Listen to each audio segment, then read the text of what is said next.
Well, heidi ho, no real vlog this week. In fact, I'm here to talk 100% about gear. I know that's not my normal thing, but I've had a big switch up in my gear here recently, and I wanted to share both the trials and tribulations with making the decisions to commit to gear and then what I landed on. The first piece of that is this little new puppy right here. I mentioned actually a few videos ago in one of my astrophotography that a lens I really wanted was the 20mm f1.8. Well, B&H Photo had it on sale for quite some time, and I was scared to pull the trigger on it because I didn't know if I wanted to stay with the f-mount lenses like my Nikon D810 has. I thought I might be making a switch over to another whole brand altogether, or maybe going with the Z. Now, I have ultimately made a decision on that as well, and I'm going to be talking about that in this video, but bottom line is I pulled the trigger on this 20mm f1.8 prime, and before I got the new vlog camera, or video camera that I'm talking to you on now, I got to go out and do some astrophotography back at a location that I had done once before. Remember that barn and silo? I went back right there because the skies were so dark, and I snapped some new compositions with this, and well, let me let them speak for themselves. Here they come.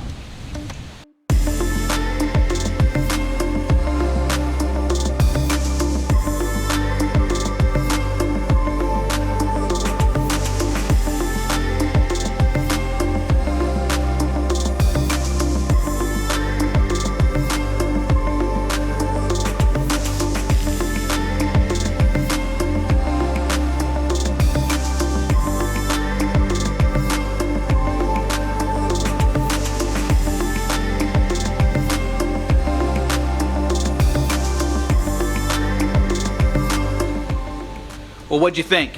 I'm not gonna lie, I was super happy with the extra detail that I was able to pull out of the sky at that location. If you don't remember what it looked like before when I shot with my 24-70 f2.8, here's a reminder of that now. And not to say this is bad. In fact, I like the composition more than the images that I just showed you where I played around with that before. But I think you'll agree that the detail I was able to get out of the sky was so much more. The real trick is, whenever I was shooting with my 24-70, I would always close that aperture down a little bit, you know, f3.2, f3.5, and that meant cranking the ISO up even higher to try to compensate. I never liked shooting 100% wide open unless I really had to, because that meant those stars were not going to be super sharp. Very few lenses are very sharp with their aperture all the way open, so I always wanted to come down just a little bit. By now having that f1.8, I'm able to shoot at f2.8, but it's sharp like my other lens was at that f3.5. In fact, I had so much detail, I actually pulled quite a bit out of the image that I took it from, because it felt a little bit fake. Here in Ohio, you can't hardly see the Milky Way in the sky. It's just a smudge. Out west, you can see it with your naked eye. I don't have a problem boosting up and really showing the Milky Way when I am out west. But when I'm here, it just feels a little too fake. So I usually pull quite a bit of the sky back out to make it a little bit more realistic feel. I'm going to actually have to tweak and work on that a little bit now with this new 20mm. Now, when I started, I mentioned that I had a new vlogging camera. I'm still talking to you on the new vlogging and B-roll camera. I will share with you what it is, but this has been the primary camera on all the videos that you have watched me in thus far. It's a DJI Osmo Action, and I've got, I don't remember, a PGY Tech cage on it, and what that does is it's got some cold shoe mounts that allows me to put a microphone on here, and I have a Boya mic, just a little, it's like a Rode Micro type microphone, and then I got a little PGY Tech adapter. It's a USB-C adapter. You pull a little cover off the side, and it allows me to bring in an extra mic. This is what the B-roll and everything. I use this little telescopy thing. I dropped this. I got like another little tripod that I use, and I've had a lot of fun with it. The limitation with this camera, or I felt like the limitation, is there's a lot of things that I want to capture in a vlog when Alana and I are out on our hikes and we're exploring, and I'm not able to do it with this. I'm happy with the vlogging for the most part, although I'll get into some issues that I have here in a second. But with such a wide angle lens, and it's just fixed wide angle, that if there's a squirrel running across the path or deer nearby or snakes in the water, I'm not able to ever capture any of that. I can do it with this, but it's just a little teeny tiny small piece of the frame as close as 8 feet away. It's just not that that easy to see. So I now have another camera. That other camera I decided on, I will show you, is a Nikon Z6. That's what I'm talking to you on right now. Still have a lot to learn about that camera. Why did I go with it? Well, I almost didn't. I actually committed to that 20mm prime when I had a Sony ZV-1 on pre-order. And I'm thankful that it was on pre-order, because the more I dove into the specs and the more I looked into, I was worried whether I would ultimately be happy with it. Sure, I love the size, I liked the flippy screen, I liked a lot of the features for just vlogging, but I was worried about being limited with not being able to change out lenses. In the end, the Nikon Family 1, I was looking at the Z50 and committed to the Z6 because what I really wanted was a good hybrid shooter. The Nikon Z6 has absolutely amazing low light performance, which is where I do a lot of photography, and that'll also allow me to, as I migrate into the Z platform, carry not as big a lenses. So I can get those, like the kit lens that I'm talking to you on now, the 24-70 f4. I'm probably going to get the 16-35 f4 eventually, and I'm waiting for a 70-200 f4. Again, that camera has such good low light that I'm really not worried about it. For the type of photography that I do, I've enjoyed having the f2.8 lenses that I have with my Nikon D810, but between that camera and then the lens, the f2.8 glass, it's a whole lot to be packing around and carrying, which is why I've been glued so much to such a small vlogging camera when you're packing all this stuff on the hikes. So I'm really super excited to get going with that.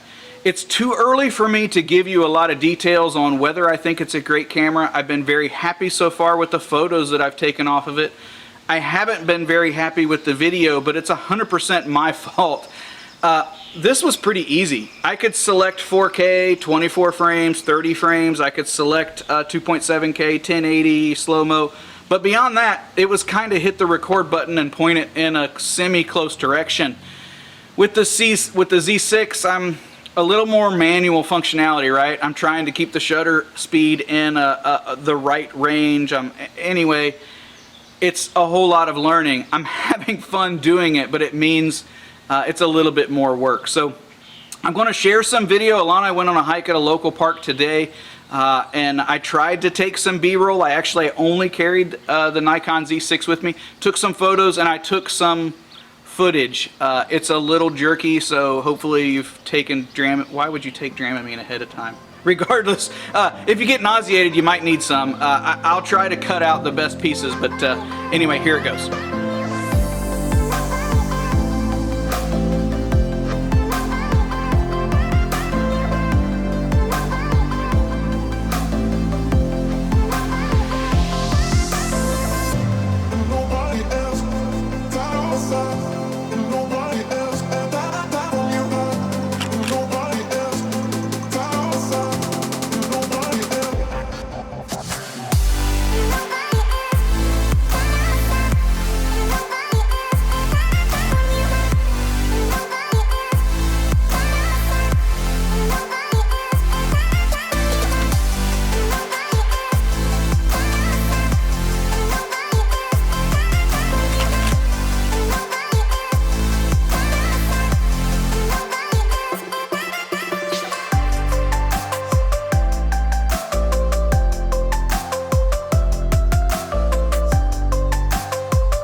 Alright, well, sorry for the shakiness. I As I mentioned early on, I've got quite a bit to learn, but hopefully you can see I was able to get the types of video that I never would have been able to before on the camera that I've switched up and I'm now talking to you on. I did switch to my DJI Osmo Action. This is the way I would have logged with you always before. The only difference is I put you on a stable tripod.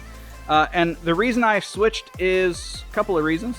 I wanted to do a comparison here between the Z6, the physicality of the Z6, and my Nikon D810 with a Tamron 24-70 f2.8 versus the Nikon Z6 with the kit lens 24-70, same focal range, but an f4. So I think you can see quite a bit of difference there. This behemoth. Both have L brackets on.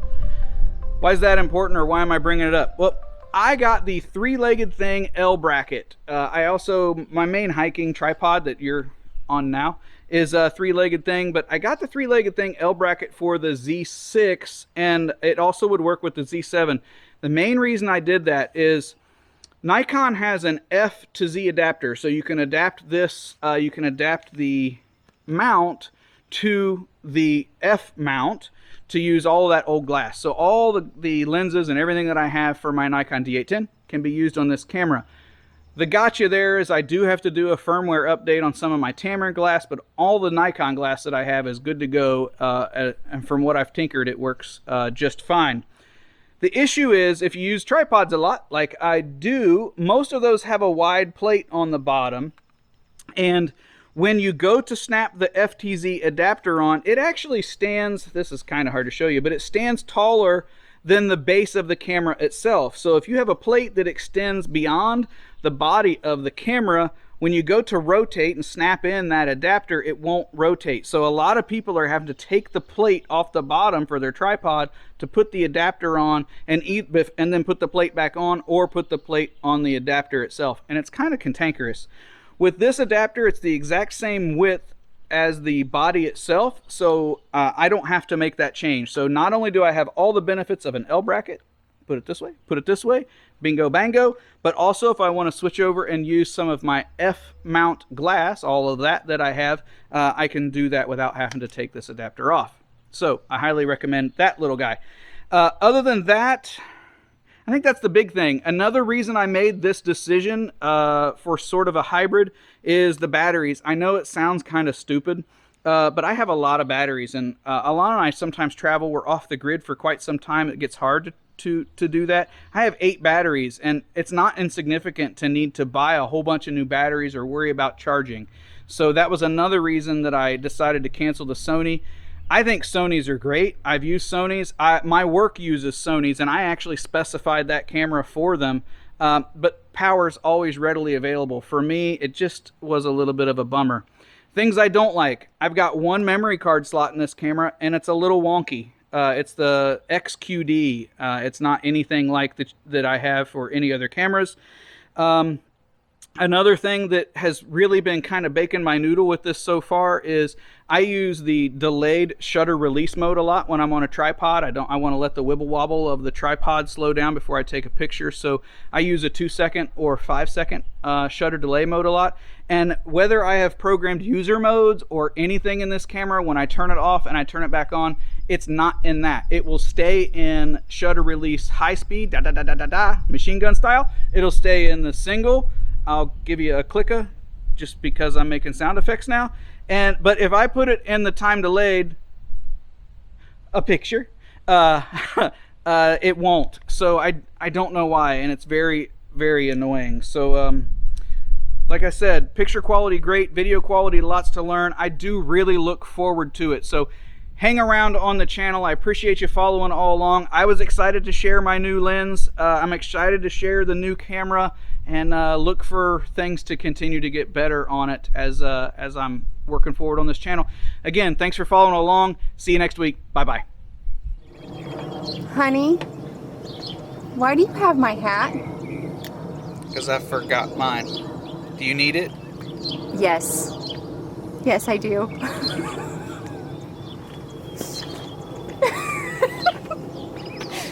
Thank you.